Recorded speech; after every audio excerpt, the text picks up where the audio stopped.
What's up, folks? Welcome back to Scarlet N Great here on YouTube. Thank you so much again for joining us. It is a somber mood, more somber than we've felt in, a decade, or at least until, since the 2019 Clemson game. But whatever, we're here. We're going to talk a little bit about what happened this past weekend in a loss to Michigan, a loss that just hasn't happened in a decade, that I think a lot of us got a little cocky about, that we maybe didn't think was going to happen again. Instead of breaking down every facet of everything and unpacking everything, we're going to talk about the big issue at hand. Corey and I are going to talk about the defense. What's going to happen next? We could hash out all day, this was really bad. We need to talk about steps moving forward and the speculation involved, and hopefully maybe unpack some issues and get to the right point where we can find some silver lining here and find some good names coming in.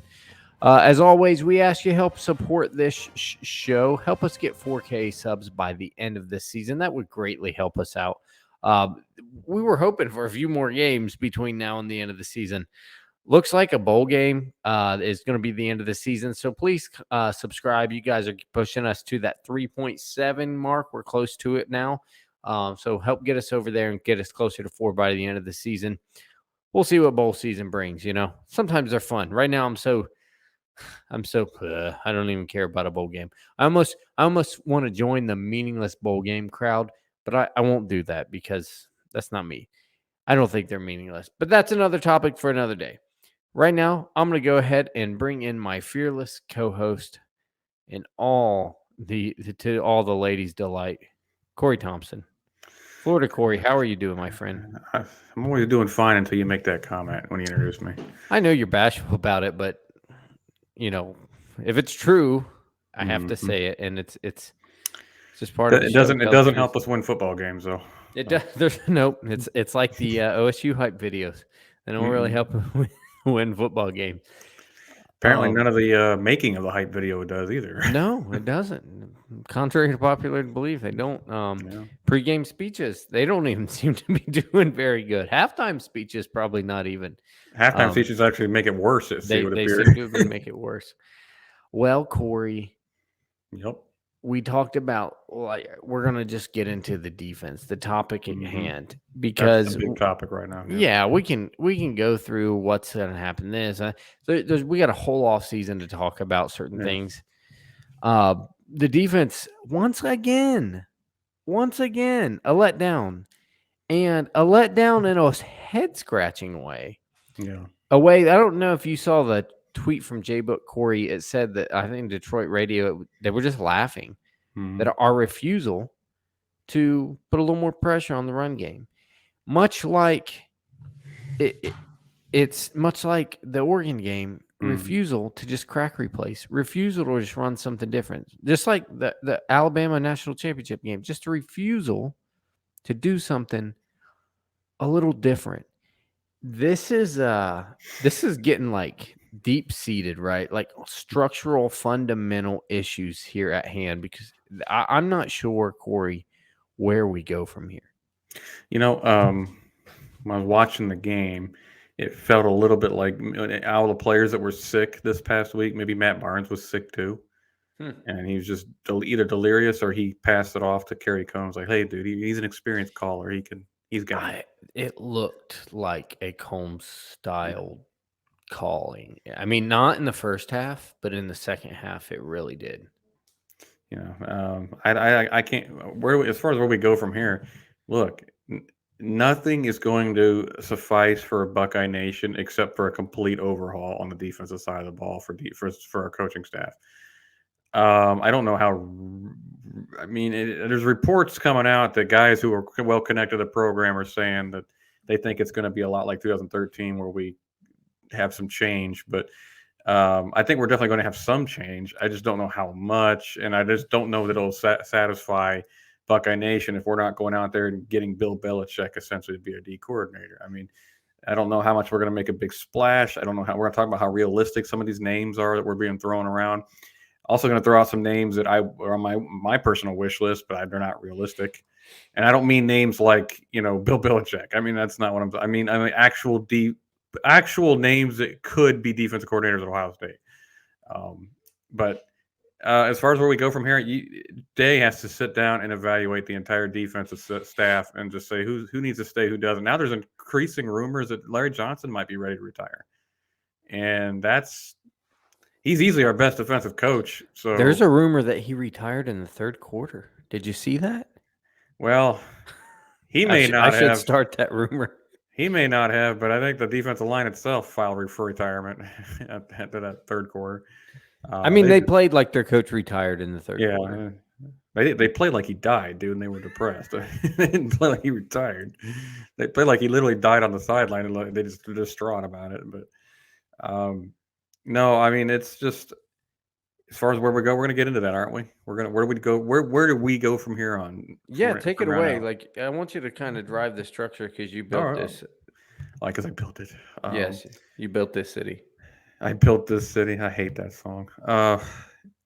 Well, obviously the defense got exposed on Saturday. We saw that. We talked about what primarily went wrong. If you watched our preview, honestly, the inability to adjust to the counter run, the power run, the inability to put more than 6 in the box. We were outnumbered quite often. The angles that were taken by the safeties and the corners were terrible against the run on the edge. The linebacker just inability to do anything. It just from top to bottom, it was just bad.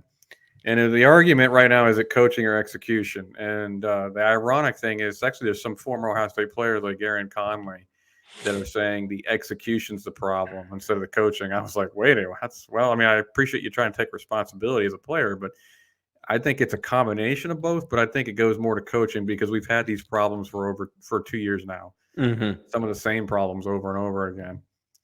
And if it's coaching, what needs to happen? Of course, everybody in Buckeye Nation right now, they could cheer together, would say, go hire the biggest defensive coordinator you could find, right, and throw $10 million a year at him. Let him make more money than Ryan Day, type of thing. I mean, that's where we're at right now. But I don't know how. Here's the question now. I think the biggest question now, we know there's going to be changes, but will Buckeye Nation be able to stomach some of the changes that might be made? That's going to be a question. Yeah, I don't know if they will, Corey, because I mean, and we've said this 1,000 times. When the name Jeff Hafley and Greg Madison came up, yeah, I was like, "What? That's it? What are we doing?" That's our big replacement. Yeah, turns out pretty good. Yeah, but at the time, I was just like, And then we saw Hafley's press conference. Oh, I like this guy. Well, you one time said Barnes has that kind of Hafley-esque charisma about him. Mm-hmm.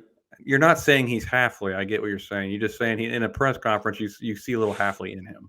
Right. I don't know if he's going to be a head coach someday or whatever. Let's start with a scenario where Ryan Day keeps Matt Barnes and says, "You've done enough to be my permanent DC for at least next year. Mm-hmm. We want to give you an off season to see what you can do with it." Because look, I look at it this way, and people are scoffing at me when I say this. I'm not saying I want that to happen, but I won't be like, "Oh my gosh, this is the worst move ever" if this happens, because he did take the defense. It was 118th in the country in week 2 to 52nd. That's not. You need to be better than that, but it is a significant improvement.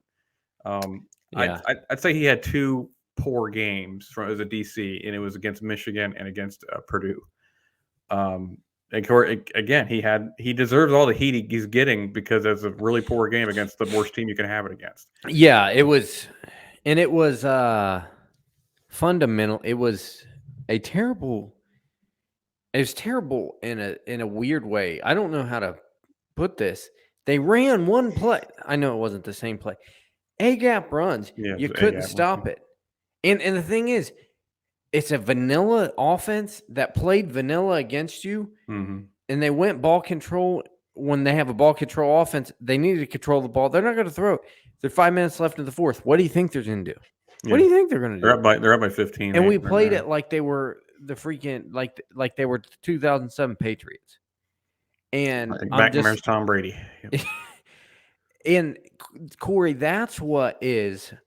If we had this conversation last week, mm-hmm.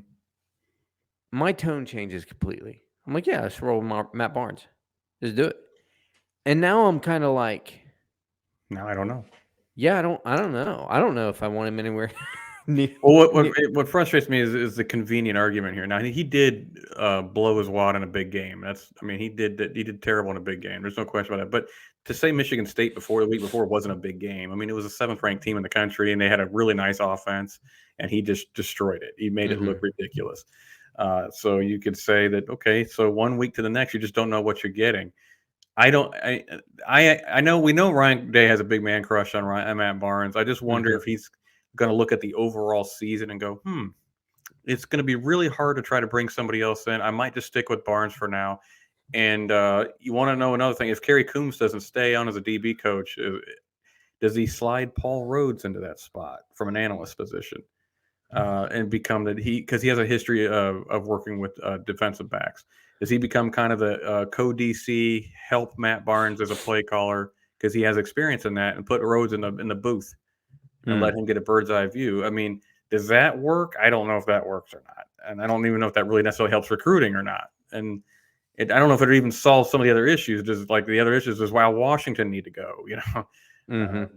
So I think there's so much chaos going on in the offseason so far. It's not even quite the offseason yet, but there's so much chaos going on in coaching right now that if Ryan Day, after that defensive performance against the team up north, all he does is makes Matt Barnes permanent and then slides Paul Rhodes into that spot in the secondary, I think a lot of people would be pitchforking for Ryan Day. Right? Can I go ahead and say this too, Corey? No, you can't. Yeah, go ahead. I didn't make up my mind until I was sitting down getting ready to record this where I stand. I'm very pro Matt Barnes. Yeah.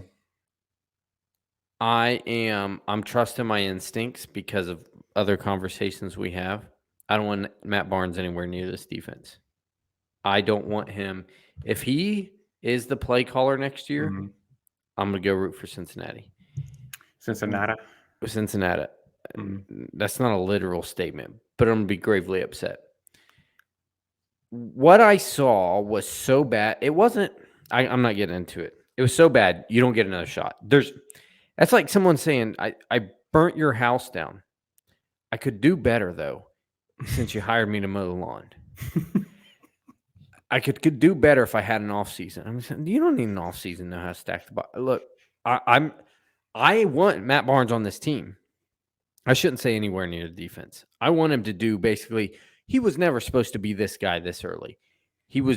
That's a raw hand, man. To just week 2 say, here you go. That's a raw Fix hand. This pile of garbage. Yeah. Yeah. Although I saw some of the same stuff. Maybe there's something in the way. Maybe whatever was blocking Kerry Combs from making an adjustment blocked him. Maybe there's a structural issue in the program that needs fixed. I would rather, if it stays on the staff, you go, like if I just can't hire a DC, right? And it's got to come from the staff. I'd rather say, Paul, you got it. Kerry, whatever. Whatever. Assistant director of recruiting. Yeah, something like that. Matt, you are going to be in a co-DC defensive backs role, whatever, something like that. And you're learning. He's a great teacher of football, according to Ryan Day. Play caller, I don't know. That's just my take. I just had to get it out there for the record. Johnny, Matt Barnes, I love him. I don't want him calling the defense. I would be fine if they decide to move on. And if they want to keep Barnes as secondary coach and a co-DC, like you said, fine. He's going to have a role in this defense. He's 100%. I don't think he gets fired in any way. Make him the Ed Warner to Tom Herman. He's not the play caller type, but not that I want to compare him to Ed Warner, who's a joke. But let's go over some names, Johnny, really quick. I mean, people talk about. I call these unrealistic but fun to think about names. First of all, Marcus Freeman, which has taken an amazing twist here in the last couple hours. Because now he sounds like he's a lead candidate for the Duke head job. By the time this comes out, too, guys, this stuff is popping off like wildfire. Everybody on this list, man. By the time this comes out, Marcus Freeman will be the head coach of Ohio State somehow. Like what right. Some Buckeye fans, I know, I'd take him over Day right now. Because Day hired an inexperienced defensive coordinator. I want an inexperienced head coach, and that's how some people think. Anyway. But no, he. I think. Look, is Brian Kelly is serious about the LSU job? Does he take Freeman with him? Does Freeman go to Duke? Does Freeman get the job at Notre Dame? Does Freeman take the job at Cincinnati if Luke Fickell becomes the guy at Notre Dame? There's so many variables here. It's like that's what you would have had after 1 year of Marcus Freeman had you got him instead of Kerry Combs. And for all you in the comment sections that are itching to comment this, before you probably already hit send, we understand he did not have a great year. Corey was just not everybody on this list is going to be perfect. No, I mean it is what it is. But I guess you could have said we got Freeman last year. I was like, well, why didn't somebody else get him last year? But then does he do for Notre Dame? Us for what he did for Notre Dame? Kind of be average, you know? Yeah, he was average until the last few games of the season where they didn't play anybody. A guy I would love, but I don't think he wants to be a defense coordinator in college football anymore. Is Matt House, a linebacker coach from Kansas City. Really good coach. Was a Broyles award-winning assistant coach of the year 1 year, I think, where he was a defense coordinator at Kentucky. But this past year, Tennessee and Auburn both, those are solid programs. Both. We kid about Tennessee all the time, but seriously, when Tennessee comes, I'd imagine Tennessee D coordinator is better than linebacker coach for the Chiefs. Although he did just come off a Super Bowl, he's like, I can win more Super Bowls. Mm-hmm. But anyway, he turned them both down. So maybe he just doesn't want to recruit. He doesn't want that job anymore. Okay, fine. And I respect that. At least he knows what he wants. Another guy, Johnny and I both like this guy a lot. Barry Odom, defense coordinator of Arkansas, who was defense coordinator of Missouri at one time. Really good defensive coordinator. You'd have to shell out $1.5 million for him to get him up here, I think. But that would be a nice pickup. I'd be Johnny. Let's just say Ryan Day announces tomorrow, Barry Odom, a new defensive coordinator. What are you thinking? I'm like, thank you. Like, I love Ryan Day anyway, but this would be like, well, here comes another 10-year drought. That team up north, like, yeah, exactly. This is not going to be great. I would love it now, and like you said, maybe you got to go $1.3 million, 4 or 5. And you know what I think? I think that he might be, and I don't know much about the guy. He might be, Kevin Wilson-esque.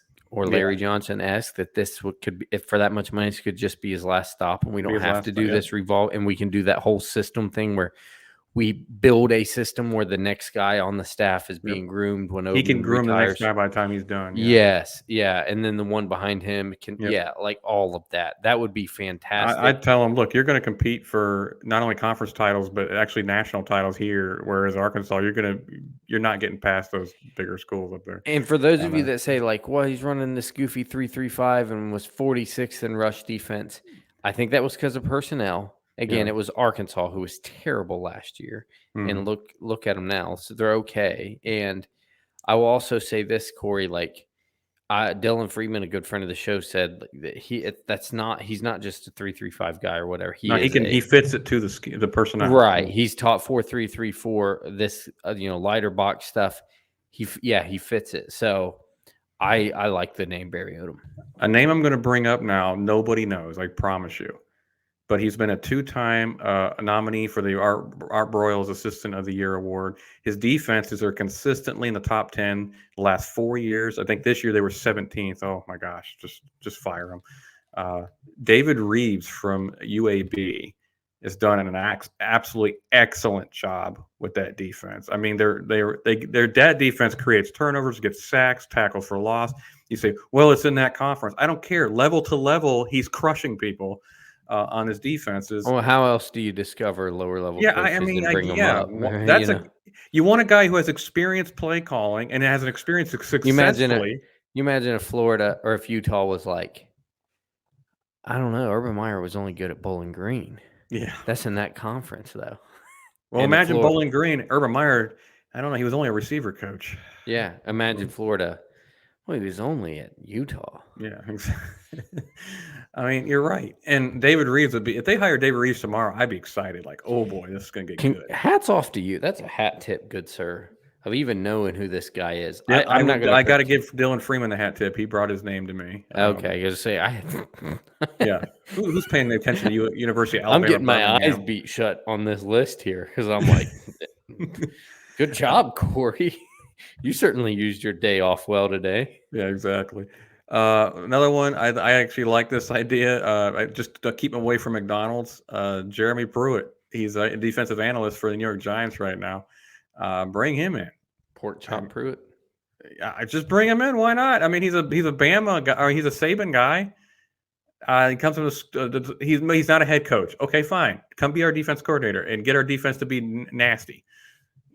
And wouldn't that be a night? I would be like, I'd go from like, I'd actually go buy McDonald's, take a selfie with a bag, and go, I'm proud of my defensive coordinator. I would too. It would be really tough for him to be at Ohio State with our compliance department. He'd be like, I can't what? I can't have to tell on myself for that. I have to tell on myself for texting that recruit 6 hours before the whatever period. Like, what? Are you kidding me? No, those don't count as in-home visits. I was in different rooms.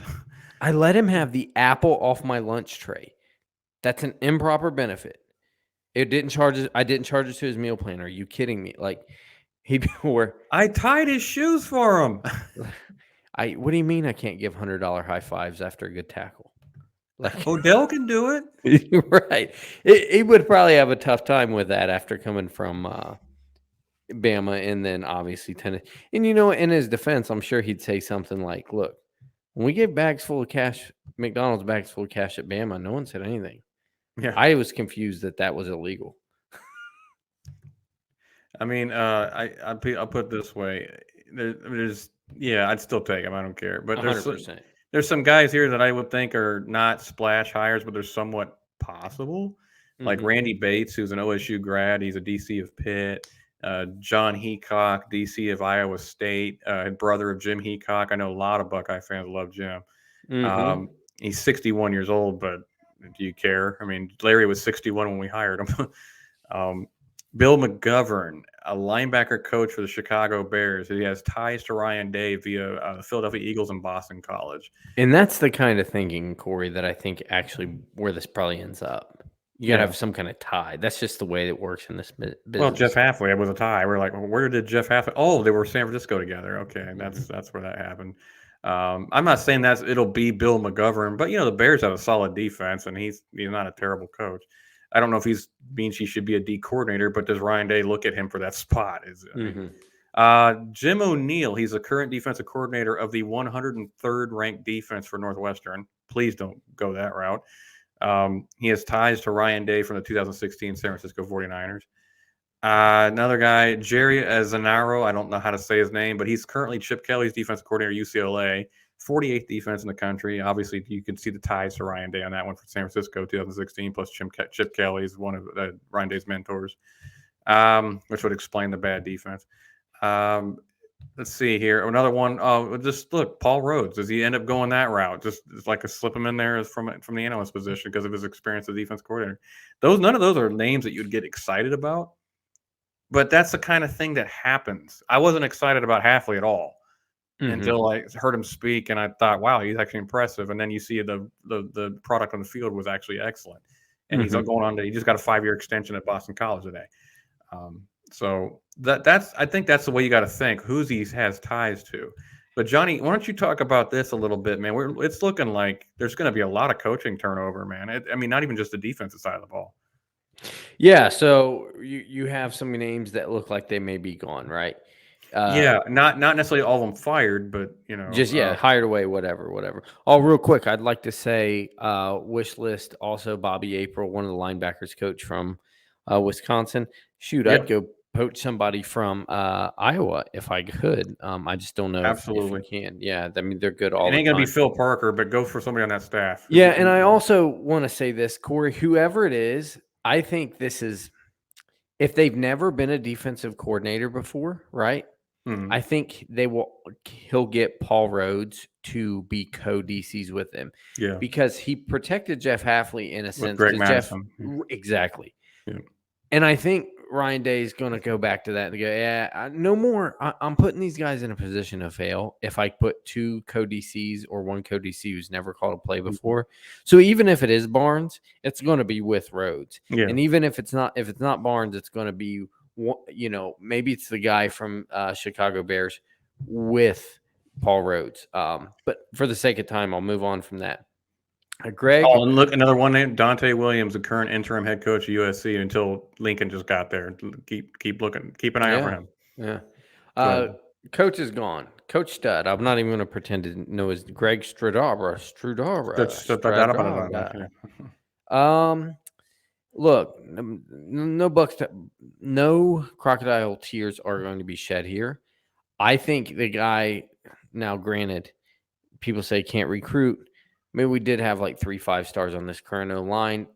I understand also other staff members could have jumped in and helped with the recruitment. There's been some misses in the current cycles, and we wonder, hey, what are we going to do 2 years from now? Mhm. There's also something to be said. No one's ever, I guess, looked and said, besides, I guess, some point last year, I looked and I was like, man, the development has been nice in the O line. But there's not been a lot of like, man, what a great teacher of football, right? Mhm. And look, I think the obvious name there is Steve Adazio to fill in there. Yep. Big time connection through Urban Meyer. Urban Meyer thought so much Boston of College, Ryan Day. twice. Like Mhm. Urban Meyer thought so much of Steve Adazio at Florida that he wanted to leave the program to him, like he left the Buckeyes to Ryan Day. So I think that again, that's not a huge one to have to come back from. Also, Kevin Wilson. Now this one hurts a little because I think he's a good coach. He knows football. He certainly knew football really well 4 or 5 years ago. I don't know, how if people stay up and involved with the game. I think having a guy like Ryan Day around hides a lot of flaws. He is offensive coordinator, but we know really who's pulling the strings there. He's a good coach, man. He's a good coach that is kind of perfect. I thought he was done with the whole head coaching thing, Corey, but he may get hired away or whatever. If he does, I think that there's plenty of internal promotion you can do with Brian Hartline or Corey Dennis or somebody, right? Even the guy below him that we're going to talk about a little bit would be Tony Alford. That I Mhm. think, but if not, I mean, you can just hire another guy that you think pretty well of that can kind of just study and give him input under Ryan Day's wing. Mhm. Look, Ryan Day probably knows right now who he would bring in. He's great, one of the greatest, if not the greatest, offensive mind in college football right now. I'm sure he knows people he's respected through the years. He'll bring them in.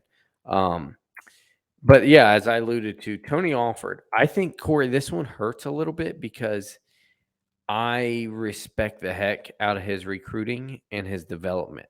Mhm. I know Mayan Williams had to do a lot of that on his own. You lead a horse to water and you can't make it drink. That's really that story is fantastic. To have Travion ready with no senior year of high school football. Guys, he's a great coach. And that one, you need to get someone who is both a great teacher and a great recruiter. That's hard to find. Mhm. And that it will be a big hole to fill. Biggest out of those 3 names, in my opinion. I agree. That would be a tough one to fill. But if Colorado State comes calling, Tony's Yeah, I leaving. mean, you can only hold them off for so long if he really wants to go try his hand at being a head coach. He really wants to be a head coach, that's for sure. And hasn't even gotten a promotion in 6 years. He's been at Ohio State, and he's gotten raises, but not promotions. But Wasn't the Wilson supposed to leave because of Akron? yeah, I don't think that one's happening anymore. Yeah, so maybe he doesn't leave now. Yeah, So maybe, I don't know. my I thing don't know is, why you would go to Akron. if Wilson did leave, I would try to shove Tony in that spot with more Mhm. money to try to keep him. Yeah, I agree. We'll see what happens, but that's on the offensive side of the ball. We know the defensive staff's getting overhauled dramatically. The only one I'm not entirely sure about right now is probably Washington, Mm-hmm. because I know Johnson, if he wants to come back, they'll have him back. And rightfully so. I mean, maybe if it wasn't his best year, okay, fine. He's had plenty of dominant years. Let him, work it out. But plus, Mm-hmm. he's got all that talent on the horizon. But Washington's the only one that's people are really starting to sour on. Yeah, I think they would take his news kind of like they take Stud's news if he leaves. Yeah, Like, be like, well, no. yeah. Well, that's a whole new thing. Then a whole other guy you got to hire, and that could be an issue. But we'll see. Corey, I think I think the putrid defense is a bigger issue. right. I think that there is a lot of other videos we can do coming up. I want to Yeah. do one on culture. about Mhm. Ohio State. This because the word people are throwing around is soft, and I think that's maybe appropriate. So in weeks to come, hopefully here soon, we'll do one about that. But we really want to get this one out to handle the tackle some of the issues at bay, and then maybe we can do another. Maybe the defense deserves kind of a rant video of what's going. I'd like to do one, Corey, on what we talked about. What is in the way maybe at Ohio State that's causing these guys to almost it looks like you and I are calling this thing. It's so No, I think you or I would have gone to a 4-4. I'd have I mean, loaded the box. yeah, I'll we'd have just loaded tell the you box. right now. We'd loaded the I'd have box, been yeah. like Madden, Engage 8, something. Yeah. I'd have been like Denzel, Cam, you're gonna have to man up. Marcus Williams gonna have to man up in the slot, and the rest of you would just look at the box. Oh yeah, I would have done that like from second quarter. So I might have got exposed a little bit, but trust your guys, right? Yep. So all right. Anything else before we roll out, Corey? I think that's about it, man. We kind of discussed it all on that one, and it's been a long video. We appreciate you guys sticking with us. Yeah, a lot of names to go over. Comment below if you think there's any names we need to go after. I'm sure you will. I would like to get if you have intelligent thought on who there's a connection with from Ryan Day or any of the Ohio State program who you'd like to see. Corey, buy me a Coke if somebody comments James Laurinaitis. I'll tell you, for a linebacker coach, if they got Laurinaitis, I'd be thrilled. That would be pretty cool. I would take a risk on it. I really would. He's worth the risk on that one, I think, yeah. He is. All right, guys, I appreciate you. And Corey appreciates you. Shane Larson appreciates you. Everybody here. As always, goodbye. God bless. And go Bucks.